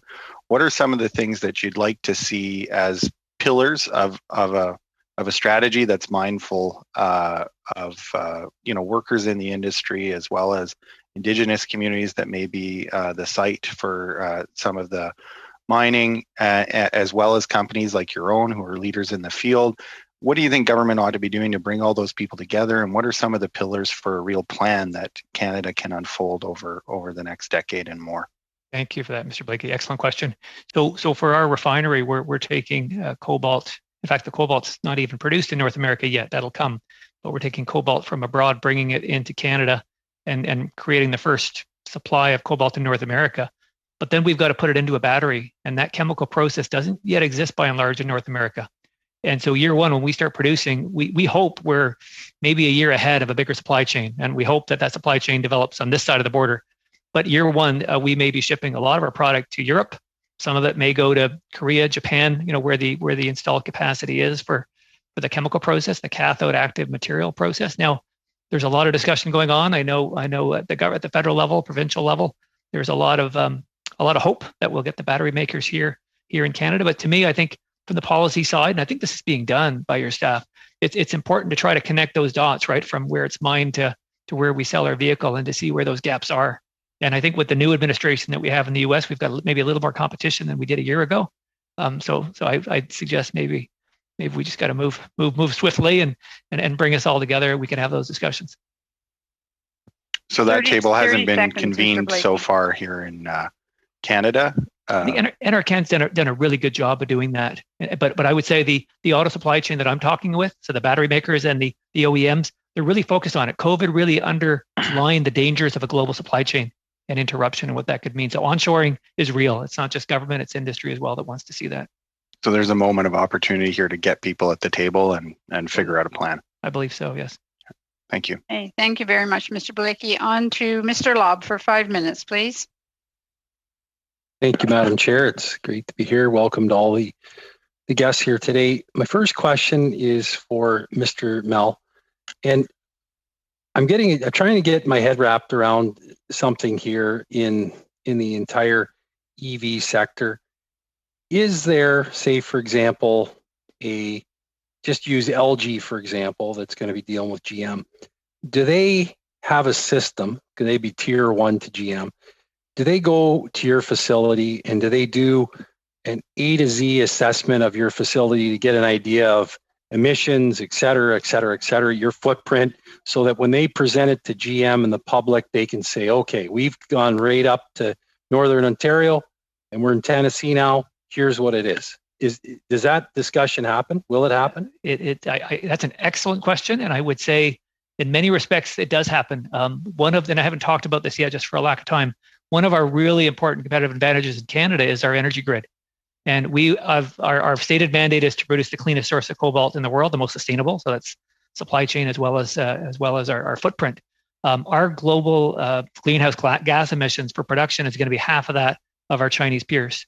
And that matters to GM, it matters to LG Chem, because we're all producing these sustainability reports for ESG investors showing that the zero emission vehicle also has a low footprint to get to market. And so, yes, that's part of it, right? The ESG, where I think Canada, we knock it out of the park. The second part is qualifying the product. So yeah, there would be ultimately a plant visit. Initially, it's send us your specs, send us your products so we can test it in our battery. It's not like just selling copper or gold into the international market. So when it appears, and I know it's been covered already, that cobalt is not the favorite mineral of amongst manufacturers. So is this something that we're looking at within 10 years, cobalt, you won't find it in an EV battery for a car? We're going to see less of it. Where the prevalent cathode is the nickel cobalt manganese cathode, where at one time going back 5 years, about a third of the material was cobalt. Now we're down to a point where we're somewhere closer to 10. Tesla would be down to 5. You might see that go to 3 or 4%. Hard to take it out because nickel gives you range and gives you energy density, but you need the cobalt to preserve the battery integrity, to keep it from overheating, catching fire, and also to preserve that battery so that you get your 10-year life. And so the people that I'm talking to, when you hear executives talk about a cobalt-free battery, they're not cobalt-free. They're low cobalt, but it just sounds good to say no cobalt. So this study is to do with exports and what are the opportunities there, and I can see the opportunities. But I look at it and I say, we know what we have with diesel engines, we know what we have with gasoline engines, but I just wondered, like this refinery that you built, the amount of water, just say for example, fresh water that gets, I think it's 100 million liters a month that would be used for this process. How do the companies like Tesla and GM that want to be good corporate citizens, how do they look at this, and they look at this fresh water that will be circulated through Temiskaming? How does that work? Yeah, so we did a life cycle assessment of our environment. So water consumption, in fact, we return more to the environment than we take, and obviously we're meeting provincial guidelines. So there's no tailings. We're not capturing this water anywhere. We're using it in our process. We're returning it back to nature, and frankly, in a cleaner state than it is when it comes into our pipe. Water stress is something that you care about when you're in the Chicama Desert and other parts of the world. Canada, we're blessed with a lot of water, and so you're able to use that processed water to lower impact in other ways. And so it is part of an assessment of what we call your emissions, your life cycle impact. But I think the real focus for us is as a chemical process is emissions. We don't have a big stack. We don't have almost any exhaust going out in the environment. So from a holistic perspective, ours is one of the cleanest, and it might be the cleanest refineries in the world in the cobalt side. Mr. Doucette, what's the biggest opportunity that you folks have in your export markets? I hear different reports on CNBC with cardboard makers are having record years for production for online shopping and shipping and so forth. And I guess some of your products would likely work in with that. But what is the biggest opportunity abroad you see your company has? A brief answer, if possible, Mr. Doucette. Yeah, sure. Well, what we see is, when you look at Europe, for example, they have commitments where they have to fill up some minimum recycled content in virgin products in the plastic industry. And so these regulations are driving demand for technologies like our technology to be able to provide low carbon recycled plastic substitute. So this is what we see in these markets. This is what we see in some Asian markets as well. And so that's why we thought that driving some policies in that sense would reinforce the position of Canadian clean technologies, especially in our sector. Thank you, Mr. Doucette. On to Mr. Dhaliwal for 5 minutes, please. Thank you, Madam Chair. Madam Chair, I want to thank all the presenters. My first two questions can go to Mr. McMillan. If you can, Mr. McMillan, make notes. I'm going to be very short in my speech, and you have all the time. First one will be because your association said that you're investing over $1 billion, $1 billion over the last year, and I would like to see, and particularly the LNG will play a key role. I would like to see how oil and gas can play a role in green recovery. Secondly, I was traveling to Taiwan and Asia before the COVID, and I noticed that there's going to be a big demand for LNG. Could you also touch on those markets in Asia and the environmental impacts? And thirdly, the Burnby outfit that you have, your associate member, who are into the co-process low carbon fuels. Could you explain on that and room for those technologies? Thank you for those questions. So I guess on the first, the LNG and the role it will play in a low carbon future, British Columbia is uniquely positioned globally that natural gas, if we just start with the raw product, natural gas, and the way it's produced in BC and Northeast Alberta, it is extremely low carbon and methane. You put on top of that the substantial reductions, the 45% reductions that we're making on methane emissions by 2023. Nowhere else in the world is doing that.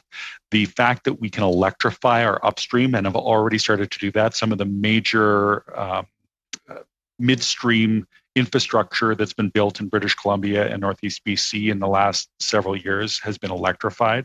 So as opposed to using the natural gas to drive the turbines to compress the products and move in the pipeline, they're using electricity. And with the build out of the hydroelectric dams in British Columbia right now, those opportunities get even bigger. The current LNG facility under construction isn't fully electrified, but it is using substantial amounts of electrification. More of that can be done. But at the end of all of these pieces, and in the close shipping distance from northwest BC to the major markets of India, Taiwan, Taiwan, China, Japan, again, positions a lower carbon product than any LNG in the world. You take that and compare any natural gas to coal-fired power plant in Asia, where there's several hundred coal-fired power plants under construction. We have to displace that. That is the simplest, the easiest carbon reduction we can do globally. It's the biggest impact Canada can have, is by enabling more Canadian natural gas to offset that coal-fired build-out. And this isn't a question about, people that want to have bigger houses and 2 refrigerators. It's people that want their first small refrigerator, the first time they have the ability to turn a light on in the evening so their kid can do their homework. These are very basic needs that are today being met far too often by coal. And to your second question, what's that market look like? It is great. International Energy Agency predicts that the demand for both oil and gas will get back to record levels by 2023, and that natural gas will grow by, I believe it's 30% increase between 2023 and 2040. There's 1 billion people that today don't have a light bulb. And we, over the last decade, have done the best job of pulling people out of poverty that we've ever done in history. And we're set up to do an even better job in the decades ahead. But that takes energy. And I think that the more of that energy that comes from Canada, the better environment we'll have globally. So clearing the barriers is going to be a huge benefit for us if we can achieve it. And I'm sorry, could you repeat your third question? Third question, you have an associate member, the biodiesel feedstocks, such as canola oil and animal fats are processed in Burnaby. And are you familiar with that? No, probably. If not, it's okay. No, off the top of my head, no, but we have associate members that are into ethanol and all sorts of products, as well as several of our members that are investing in other technologies. But that one in particular, no, sorry. Okay, no problem. Thank you very much. Thank you, Mr. Dollywell. On to Ms. Gray for 5 minutes, please. Thank you, Madam Chair, and thank you to all of the witnesses for being here today. I'd like to start off some questions for Mr. Mell. So first of all, you had mentioned huge opportunities for Canadian cobalt resources in battery production and actually in the entire value chain, and mentioned 80% of cobalt currently comes from China. Would you think that Canadian cobalt would be seen as a more desirable product due to our higher environmental and human rights standards? Absolutely. Thank you, Ms. Gray, for the question. So right now, the supply chain, the cobalt comes out of essentially nickel and copper mines. And so the nickel operations, whether it be here in Canada, Australia, Russia, Indonesia, a lot of that ends up in the alloy market. When you're looking at batteries, and just the way it's processed, it comes out of the African copper belt. So that's the DRC. So 70% of the world's cobalt comes out of the Congo. Almost all of the world's batteries requires Congo. I liken it to the new Saudi Arabia of the EV world. But then most of that through Belt and Road and direct investments has found its way from the DRC into China, where it gets refined. And that's sort of where we're competing. There's Umicore out of Finland. There's First Cobalt in Canada, soon to be, and then there's China. And absolutely, and this is not just a geopolitical statement. It's also just diversification of your supply chain. And then it's ESG, which I mentioned earlier. There's a lot of reasons why people would love to see cobalt out of Canada.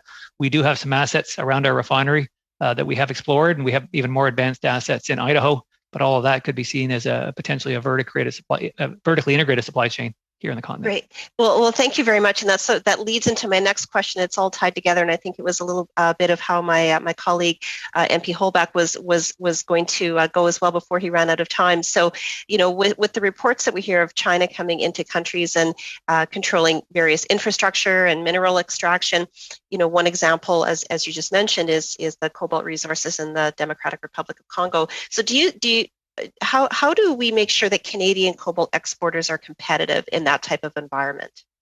I think from an extraction perspective, first we've got to find it in decent quantities, and so Ontario certainly has some prospects. The North does as well.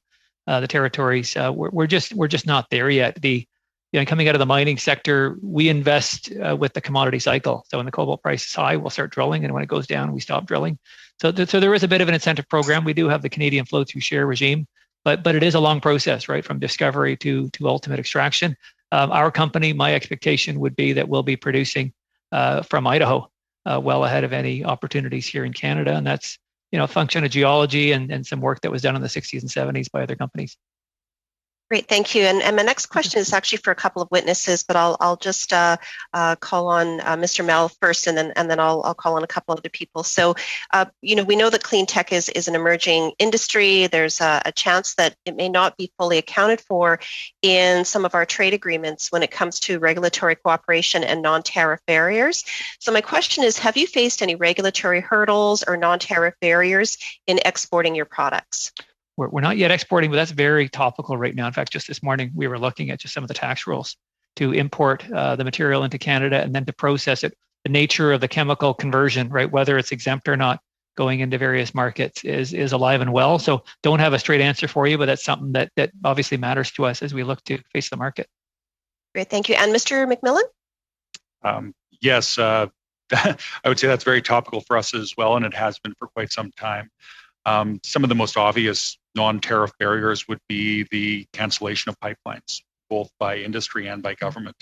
That our ability to be the supplier of choice hinges on our ability to get those commodities to those markets. And Northern Gateway, Energy East, Keystone XL, and now for Canada to be paying attention to Line 5. If we can't get Canadian products through Line 5 to the US market and back to the Canadian, we have a very challenging logistical situation, and we may have a lot of Canadians that are in very difficult situations. Great, thank you. And I think we can squeeze in Mr. Doucette if you'd like to answer that as well. Yeah, sure. So in terms of the technology, we have no issue exporting our technology, especially in areas where you have free trade agreements with Europe and some countries in Asia. And with respect to exporting some of our outputs, so some of the products, some of the chemicals that we make here locally in Montreal, we go through all the regulatory standards and everything is okay, like the REACH standards and stuff like that. So we don't face any issues going outside of Canada. Thank you very much. On to Mr. Sarai for 5 minutes, please.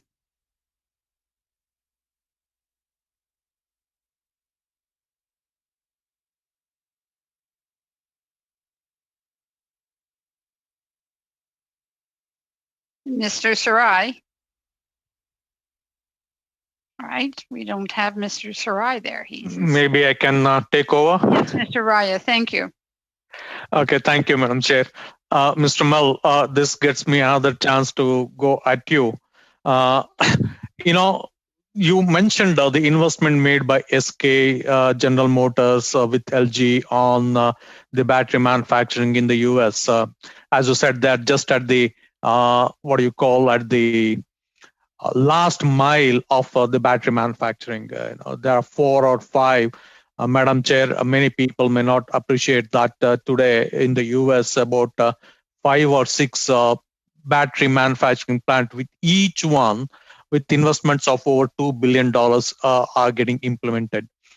So there is still a lot of potential for the supply chain from the ground, from the minerals to the chemicals to processing. I mean, there's a vast amount of things.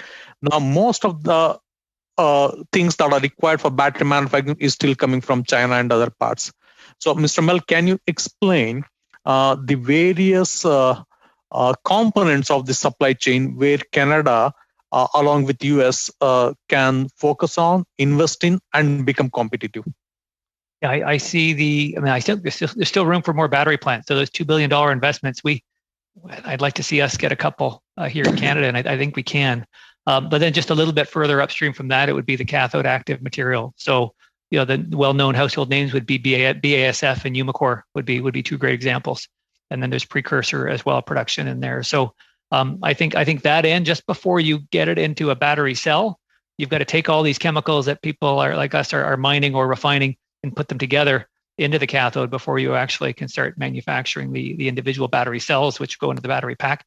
That's the gap that we're trying to fill. There's a little bit of opportunity for us in North America, but that's where I see ourselves shipping to maybe to Germany or to Korea in the short term until we can fill that in. Mr. Mill, how do you see this joint action plan of the US and Canada that they have agreed to on this critical mineral collaboration? You are participating in the US Department of Commerce meeting of miners and battery manufacturers, where you guys discussed on how to boost Canadian production of EV materials. How do you see that going? Do you think that both governments, the federal government here and the US, are talking in the same language, or do you see any issues there, or you see have they agreed upon very close, positive, proactive collaboration? Some great information sharing, which is good to see. There's good alignment, but let's face it, we're also competing for the same investments. In fact, we're and probably jointly competing now with Europe as well as Asia. So to me, I think there is alignment of interests.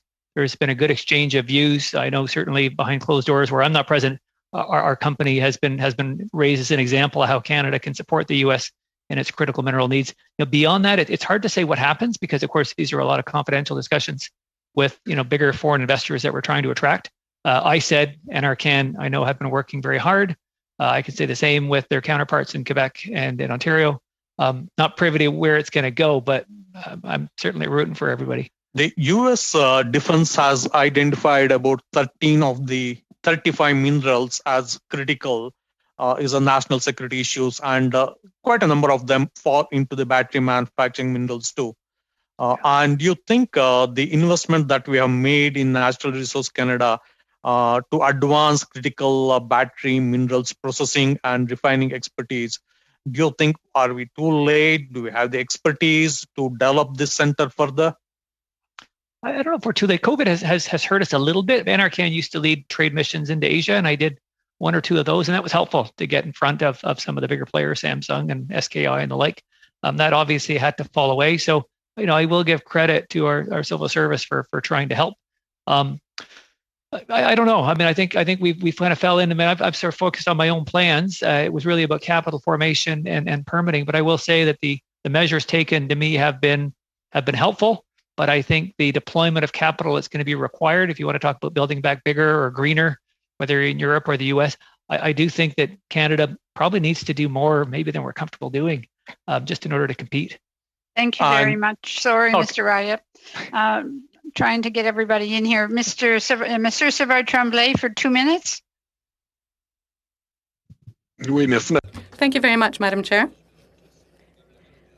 I imagine this might be the last 2 minutes that I have, given that we've put aside 15 minutes to discuss the motion, which will be getting underway at 45. Thank you very well. That's fine. So I'd like to go back to Mr. Galbraith and Mr. Wayland. Could you please tell us a bit more? Well, for Mr. Wayland, you have given talks about low carbon economies through electrification as a way to create new jobs. So is this a transition plan in as much as we'll have to shift from one sources of energy to another? Some sectors will have to be dropped bit by bit, and the jobs will have to go somewhere else into the electric economy.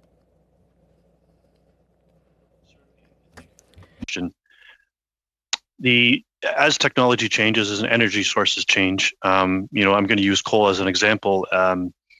In Alberta, they replaced the coal generation with natural gas. It was quickly done. That was a displacement of workers. So it's about keeping up with, as those technologies change, as those sources of energy change, making sure that workers have that opportunity to have that transition. They're not left behind. And as we look at emerging sources of different types of electricity, whether it's wind and solar, more efficient things like hydrogen or nuclear technology, we need to make sure that we're able to engage, make sure that we have the workforce available and that they're trained and ready to go to meet the needs of the clients, consumers, and the suppliers of these products. Thank you very much, Mr. Wayland. Mr. Blakey, 2 minutes as our last speaker. Thank you very much. And Mr. Mell, I wanted to ask, when we talk about planning for an industry, one of the things we often hear is that the many trade agreements to which Canada is party prevent certain kinds of government action and coordinating an industry or investing in Canadian companies, for instance.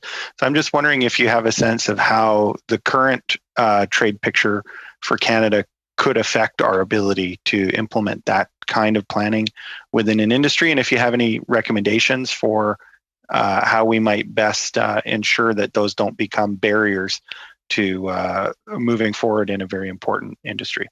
Yeah, I think maybe having an eye to raw material inputs and how those get taxed through a processing in Canada is something that I'm attuned to, because that's going to really go to our direct competitiveness. I can never compete with my Chinese counterparts or competitors, I suppose, on the cost of capital, right? It just is never going to happen. So I need every advantage I can get. We've got ESG, but tax regime on inputs and phasing out, I guess, is important as well. The markets we're going to so far looks pretty good to us, but I am mindful of the latter, of the former point.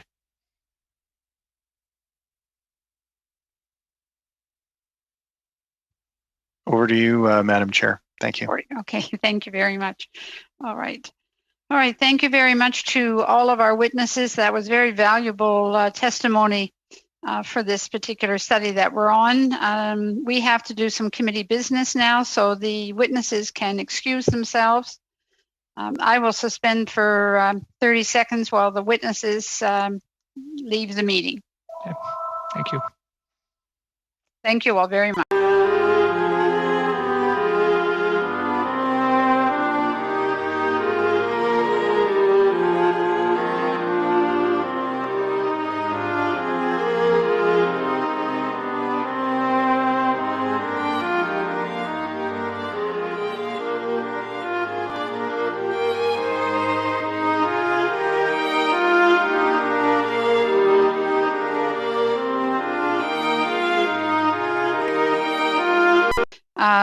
A proposal to carry us till June the 7th to complete the carbon tech study, complete our studies on ISED and GAC and the COVID-19, and so on.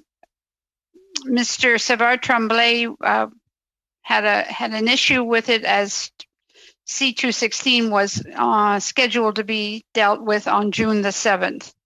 And so he has introduced a motion that we are going to deal with now. Mr. Savard Tremblay, would you like to speak to the issue that of C216 and so on?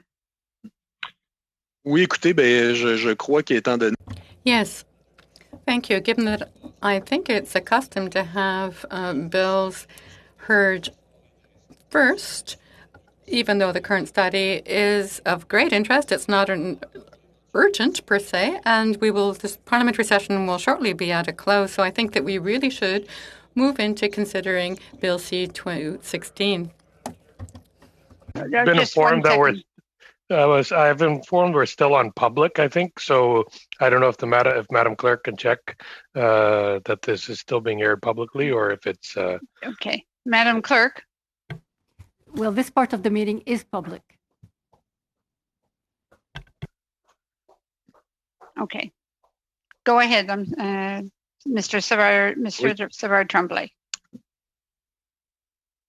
Donc, je crois donc So, given that the parliamentary session will shortly come to a close, I think it would be useful and important to undertake consideration of the bill as soon as possible, given that it's quite normal that we consider a bill before we consider ongoing studies, even though we are in a study that's of the highest interest. Moreover, this is a short bill. We shouldn't need to put aside too many meetings to deal with it. 1 or 2 should suffice. So I suggest that we consider it as quickly as possible within our process. Would you like me to read the motion? I think that it has been distributed.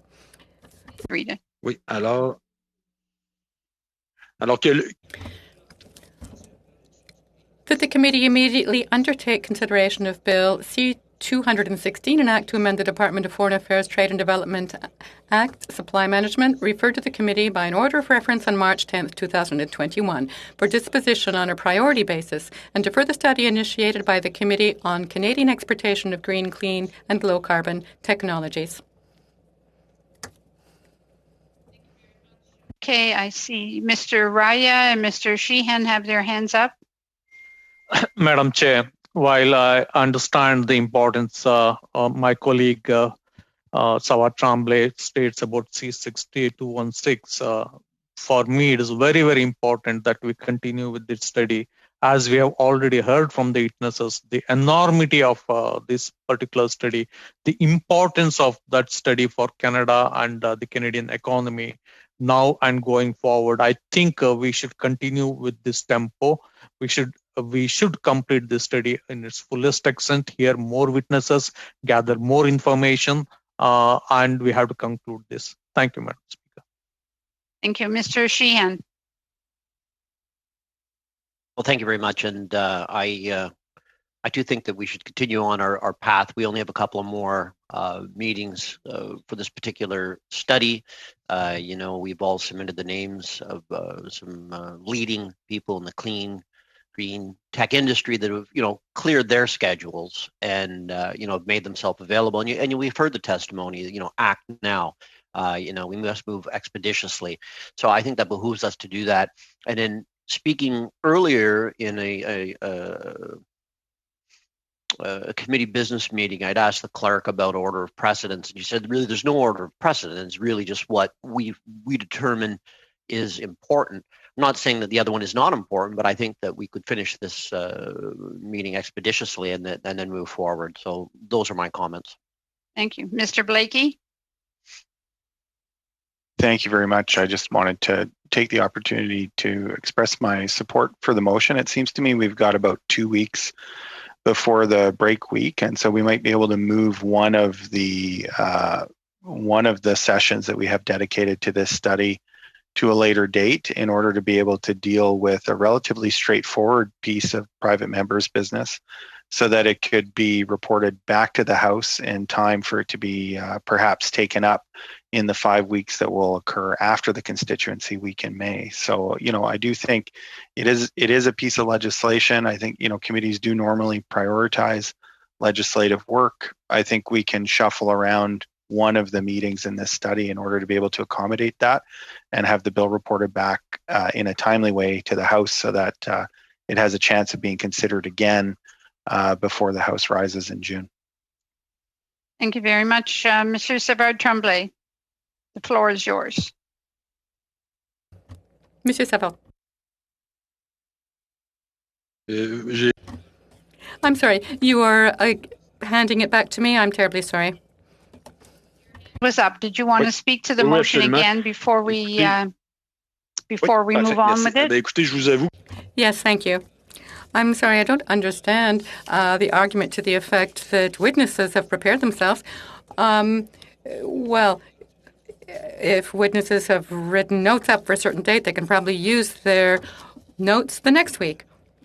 So that doesn't seem very sensible. We're not speaking of canceling the study, just slightly deferring one session, putting it off.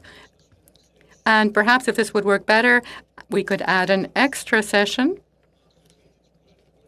But the difference between handling a bill at the beginning of June and handling it right now, as quickly as possible, is that the legislative session might come to an end. The House might rise before we're able to present it in the House. It's an important bill, and we should discuss it. We have often heard before this committee farmers speaking about what they have to say about it. And of course, we can debate the matter. That's what a committee exists for.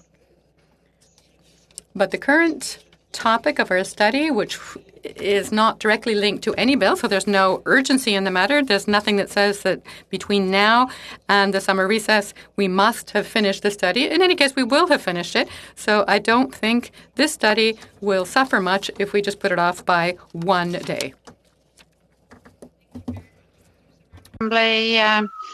Any further comments or discussions? I'm not seeing any hands up. Madam Clerk, would you, so I gather we require a vote on this. So a recorded vote? I don't know if that's required. I don't think that's required. Why don't we do a recorded vote, Madam Chair? Okay, that's fine. Okay, Madam Clerk, it's back to you. So sur la motion de Monsieur Pierre. So on the motion put forward by Simon Pierre Savard-Tremblay.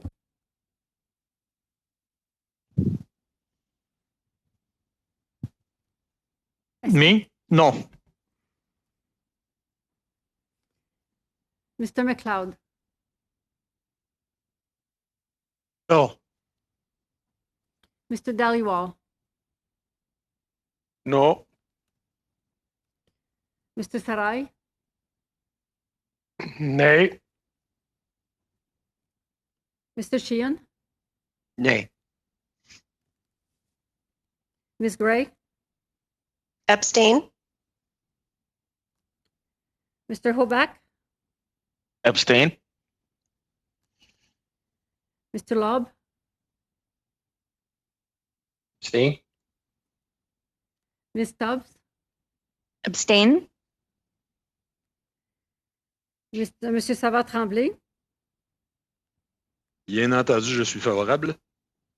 Mr. Blakey. Yes.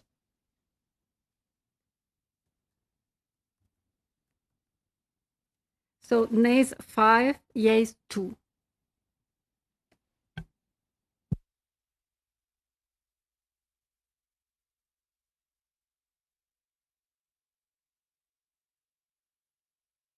Madam Chair, you're muted. Yes, business is a pain. Mr. Savard-Tremblay, I think I will have also a discussion with the clerk and see if it's possible to maybe move it up a meeting, if it's possible. Right, so I will meet with the clerk and see if we can still find some way to accommodate your concerns. All right, okay, thank you all very much. It's Friday, so have a wonderful weekend. We'll see you on Monday. Meeting adjourned. Merci, Madame la Présidente.